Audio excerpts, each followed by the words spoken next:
Muy bien, estimados estudiantes, es un placer nuevamente estar con ustedes. Vamos a hacer este pregrabado, el tercero de tres, sobre conflictos y negociación. Vamos a hablar específicamente en este pregrabado sobre la negociación. Vamos a seguir aquí a un profe de otra universidad que habla sobre la negociación como uno de esos mecanismos para prevenir los conflictos, que es muy importante tener en cuenta y que siempre se está dando al mismo tiempo, antes, durante y después de los conflictos.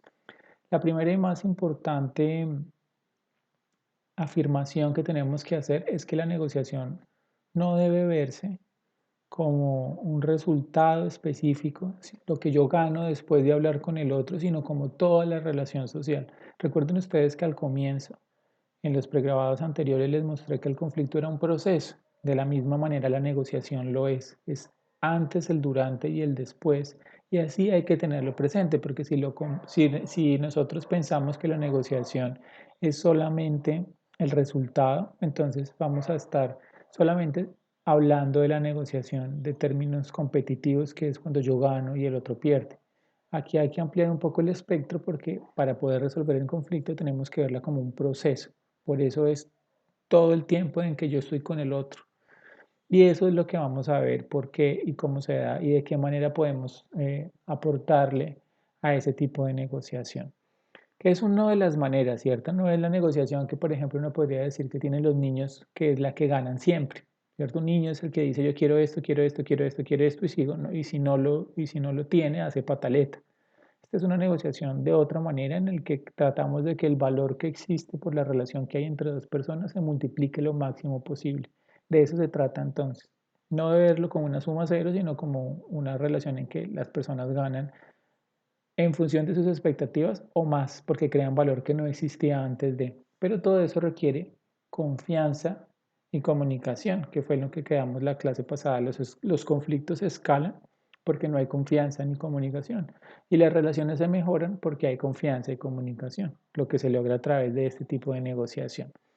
Lo primero es entonces revisar que la negociación y el negociador como persona que se encarga de hacerlo, tiene dos herramientas grandes que son la biología, que es lo que tenemos los seres humanos como en nuestro, por defecto, como le dicen ahora en los computadores, lo que está ahí simplemente por nacer y de manera biológica.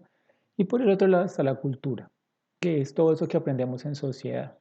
Y por eso estamos hablando de cultura política. En este caso nos interesa particularmente la cultura política y la biología, pues sí, es la que tenemos nosotros instalado por definición y la que tenemos instalado por nuestra familia, nuestra genética, por hacer parte de una especie. Entonces, de ahí hay tres puntos que están ahí como interrelacionados. Dentro de lo biológico está lo lingüístico, que es la capacidad que tiene uno de expresarse y de comunicarle al otro la intención que uno tiene. Y no es tan sencillo porque a veces pareciera que uno dice todo lo que está pensando y que el otro escucha todo lo que uno dice, pero eso no es cierto. La verdad es que nosotros tenemos muchos otros lenguajes que van más allá del verbal. Algunos tenemos problemas verbales para expresar realmente lo que necesitamos porque no tenemos las palabras suficientes o otros tienen más problemas para expresar, para saber qué quieren y poderlo expresar. O del otro lado contrario, como receptores de la información podemos no utilizar, por ejemplo, todo el sistema gestual y no leer a la persona completamente, sino solamente leer lo que nos dice, pero uno es mucho más allá de lo que dice. No es solo de lo que dice es un porcentaje, pero de lo que expresa en el resto de las emociones, el movimiento de la cara, en la manera en que se comporta, es mucho más allá de eso.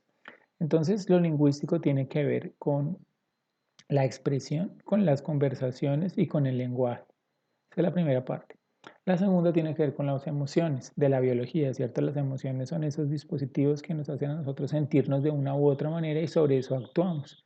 Entonces, estamos muy influidos por las dinámicas emocionales y por eso cuando se hacen, por ejemplo, resolución de conflictos, siempre se buscan lugares que sean apacibles para que las personas puedan estar de la mejor manera, porque un negocio en un lugar casi siempre se hace en lugares agradables porque uno está más dispuesto cuando está tranquilo y de manera placentera. Si ponen ustedes a hacer una persona un negocio en un lugar estresado, pues seguramente que el resultado puede salir mal o peor de lo que hubiera sido si hubiera estado en un lugar de desestrés. Y por último estamos sobre el tema de la cultura. Y la cultura, pues es eso que compartimos todos, o por lo menos varias partes de los grupos, y en ese sentido, pues está a generar formas de relacionarnos con los demás. Nosotros nos relacionamos con los demás a través de una serie de principios y valores que compartimos, políticos, éticos, económicos, de cualquier tipo. Somos mucho más relacionados con los que se parecen a nosotros y menos con los que son distintos, pero igual como sea es una relación y de eso depende la negociación. No solo depende, sino que para este tipo de teorías de eso se trata la negociación. No se trata tanto de un resultado, sino de la relación que yo tengo con la otra persona, porque lo que se mantiene a lo largo del tiempo es la relación. El resultado lo tengo hoy, pero la relación la tengo con suerte de por vida. Entonces de eso se trata. Y esos son los tres niveles que vamos a mirar para negociar y de la misma manera prevenir que se aumenten o que se escalen los conflictos. Después vamos a hablar también de estrategias específicas de prevención, pero hoy nos vamos a enfocar en negociación. En cuanto al lenguaje, entonces lo primero es que ustedes tengan presente que se fluye en la negociación, pues es por conversaciones, no puede ser de otra manera. Lo que estamos haciendo es hablando.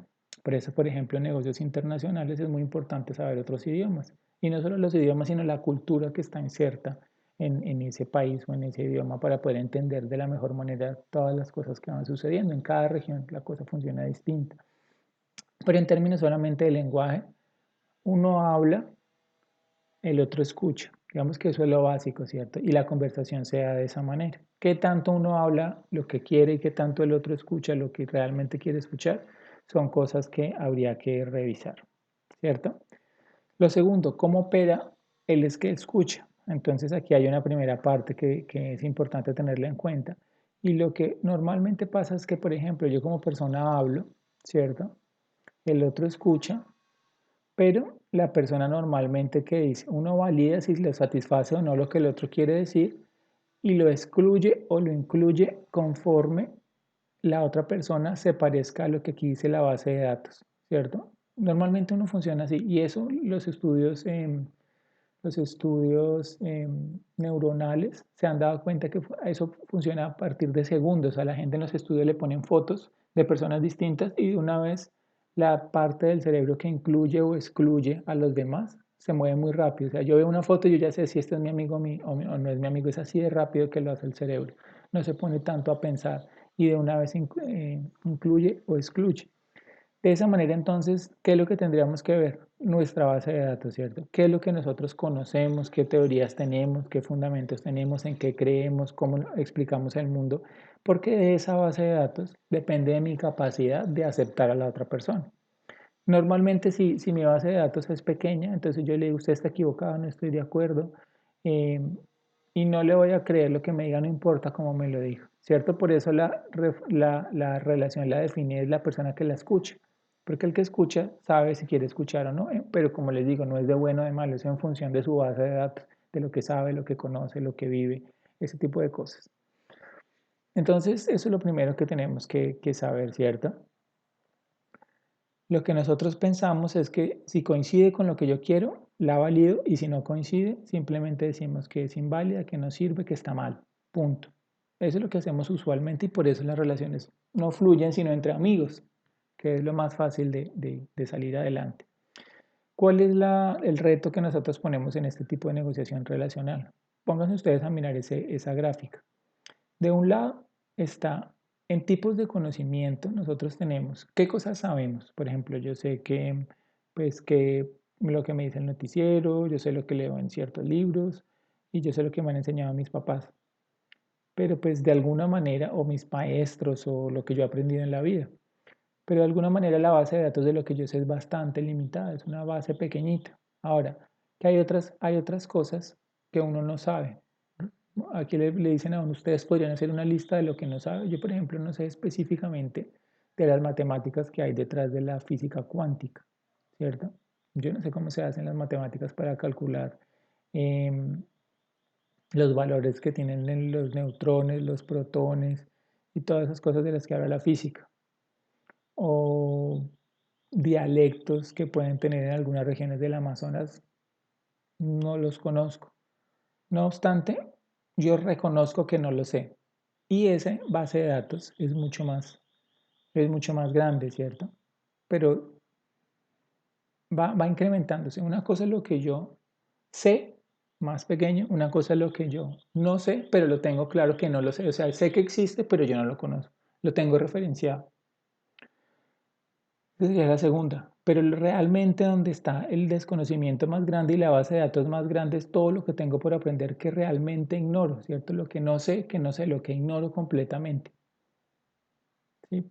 Yo puedo estar ignorando en este momento que la naturaleza me escucha y que la naturaleza tiene una manera de comunicarse y hablar entre ellos. Me lo estoy inventando, pero podría ser. Podrían haber distintas dimensiones, formas de comunicación diferentes, nuevas formas de ver la economía, que pues en este momento en la sociedad ni siquiera se ha preguntado, nuevas formas de hacer política, nuevas formas de hacer negocios, nuevos productos. Hay mil cosas que todavía no han surgido porque nadie se ha puesto a pensar en eso y porque no se han resuelto. Ese es entonces esa base de datos que es infinita, ¿cierto? Todo lo que tenemos por aprender que desconocemos es infinito y eso es lo que tenemos que tener en cuenta cuando hablamos con los demás. Hay cosas que yo sé, hay cosas que no sé, pero hay mucho que puedo aprender y que es infinito y que es lo que me va a nutrir para hacer mejores relaciones. Si nosotros entonces pensamos de esa manera, entonces tenemos una nueva forma de escuchar, ¿cierto? No es solamente aceptar o rechazar al que se parece a mí, sino en vez de juzgar al otro, lo que hacemos es preguntarle. Y es una forma que es de la duda, ¿cierto? No sabemos si eso o no es, solamente lo desconozco, abramos a ver qué sucedería.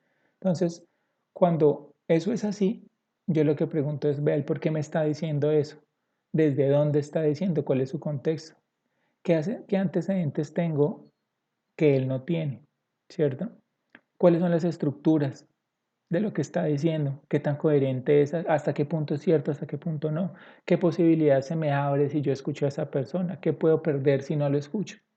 Todo este tipo de preguntas hacen que lo que antes era aceptar o rechazar, ahora es tratar de comprender, no justificar, sino solamente comprender por qué el otro dice, quién lo dice, desde dónde lo dice, qué le sucedió, qué motivaciones tiene, qué está buscando, qué cosas sabe que yo no sé, yo por qué sí lo puedo escuchar de una manera y él no me puede escuchar porque yo he aprendido ciertas cosas, ese tipo de cosas y las preguntas, sobre todo cuando hay una relación de conversación son claves y fundamentales. Si no hay preguntas, no están escuchando.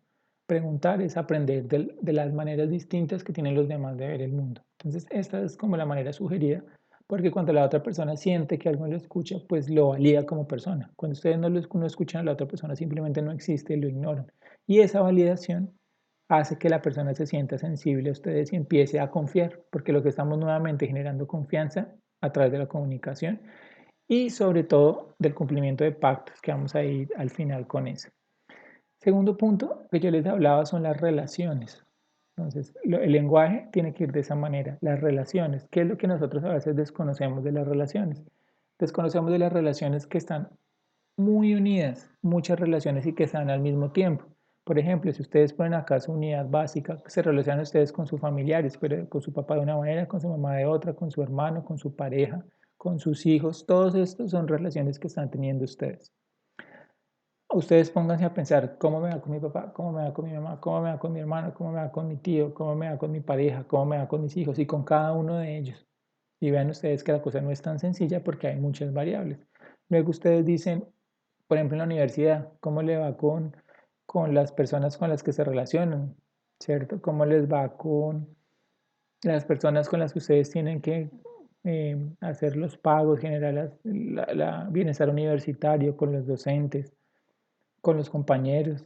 Aparte, pues mapé en el ámbito laboral, cómo me va con mi jefe, con mis compañeros, con los que subordinados, con los proveedores, con los clientes, con los socios.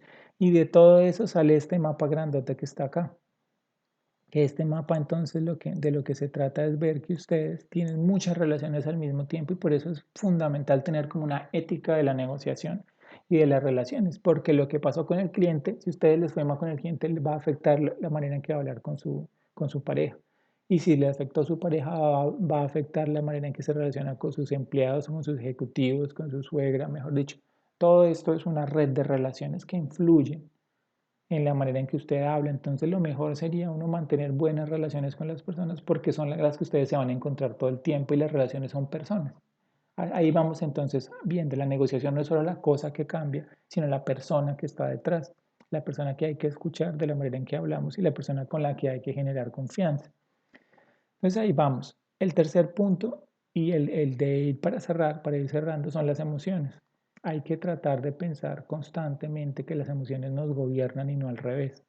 La ciencia occidental y la cultura occidental tiende a pensar de manera errónea que la razón gobierna la emoción y así no se da. Si ustedes se ponen a pensar, el 90% de las decisiones que tomamos en el día a día son automáticas y son reacciones emocionales o automáticas frente al entorno que por nuestra evolución tomamos porque hemos aprendido, en nuestras generaciones pasadas aprendieron que eso había que hacerlo y no nos ponemos a pensar, sino que lo hacemos. Pero la emoción que sentimos pues media la acción que tomamos, ¿cierto? Entonces, si estamos como el niño alegre o tristes o sorprendidos o nostálgicos, eso va a hacer que reaccionemos de una u otra forma. Entonces, lo que hay que siempre tratar de mejorar, no controlar, sino de hacer consciente, es la emocionalidad en las relaciones. Por ejemplo, hay emociones que ayudan a bienestar. Es decir, primero hay que definir que las emociones determinan la manera en que actuamos, eso es lo primero, en lo que sentimos, lo que decimos y lo que hacemos, y que eso va a afectar esa serie de relaciones que la que explicamos antes, y que eso depende de la manera en que escuchamos, porque cuando nos ponemos bravos es porque cuando pensamos que no están siendo justos con la manera en que nosotros hablamos, ¿cierto? Cuando sentimos que no nos escuchan es porque pensamos que los demás no están siendo justos con nosotros o al contrario, y de ahí empieza el malestar. Ahora, las emociones pueden ser expansivas o restrictivas en función de que hay emociones que les ayudan a generar mejores relaciones. No es lo mismo tener paz, aceptación, confianza, alegría, humor, colaboración, reflexión. No es lo mismo sentirse de esa manera que sentirse de otra manera, ¿cierto? Como con resentimiento, rabia, tristeza, mal genio, ¿cierto? O pensar que uno se las sabe todas. Eso genera malestar, limita la inteligencia, nubla la receptividad. Todo ese tipo de emociones lo que hace es bloquearnos frente al otro e impedir que les preguntemos y lo que empezamos es a rechazar. Acá, por ejemplo, si vemos este cuadrito en inglés, dice que la rabia lo que hace es hacer que nosotros, cuando tenemos rabia, lo que queremos es vengarnos. Cuando tenemos rabia, no queremos empatizar ni trabajar juntos. Cuando queremos rabia, queremos es dañar la relación, hacerle daño al otro. ¿Qué hay que hacer entonces para tener emociones positivas? ¿O qué es lo que sucede? Que las emociones positivas mejoran el acuerdo, es mejor para que ustedes tengan motivos que son altruistas, ¿cierto? Mejora la confianza, crea un deseo de trabajar juntos y las emociones positivas tienden a generar mejores resultados. Ahora, 4 tipos en que las emociones afectan la negociación. Como les digo, el miedo puede causar el deseo si una persona tiene miedo, se va porque no quiere riesgos, ¿cierto? La tristeza puede hacer que el deseo de que se cambie las cosas que vienen pasando, lo que siempre pasa, el statu quo. El disgusto puede alcanzar un deseo de cambiar también. Tristeza o disgusto, hay un deseo de que haya unos cambios subrepticios y unos cambios grandes o generales. Esos son solamente ejemplos. Para terminar, entonces, hay que determinar y hay que, digamos, decir que la negociación está atravesada, como les dije, por la biología y por la cultura, ¿cierto? Esos son como los puntos que hay que tener presente y una cosa que tenemos ya en nuestro sistema, por decirlo de alguna manera, y hay otra cosa que se va mejorando, que es el contexto y que es la cultura y lo que vamos escuchando, ¿cierto? A veces aceptamos y rechazamos, pero les proponemos una manera de hacer más preguntas, que de eso se trata.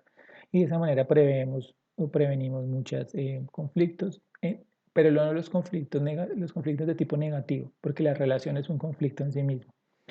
Lo otro es que la negociación no culmina con el acuerdo que se hizo, sino es más bien una oportunidad para seguir haciendo cosas. Por eso es importante. Porque cuando ustedes hacen un acuerdo, por ejemplo, fueron vivos y se la ganaron, pues la persona no va a querer seguir trabajando con ustedes de ninguna manera. Mientras que cuando se siente bien, lo que hacemos es que todo el tiempo hayan más comunicaciones, más relaciones, más negocios, más generación de valor, de cualquier tipo de valor, no solo económico. Y el tercero es que las relaciones se consolidan principalmente cumpliendo los compromisos. Y es que no solamente basta con preguntar, con estar emocionalmente bien, sino con que ustedes cumplan lo que se comprometieron. Cualquiera que cumpla es un paso cierto a la confianza. La única manera de que las relaciones se solidifiquen es que uno vaya cumpliendo lo que dice que iba a hacer. Esa es la manera, la única manera que existe para que se genere confianza y cooperación de manera constante, cumplimiento de los acuerdos. Entonces, con esto acabamos el ciclo de las pregrabados que hablan sobre conflictos y nos vamos a encontrar también con ustedes en algunas tutorías más adelante. Entonces, eso es todo y nos vemos en una próxima oportunidad.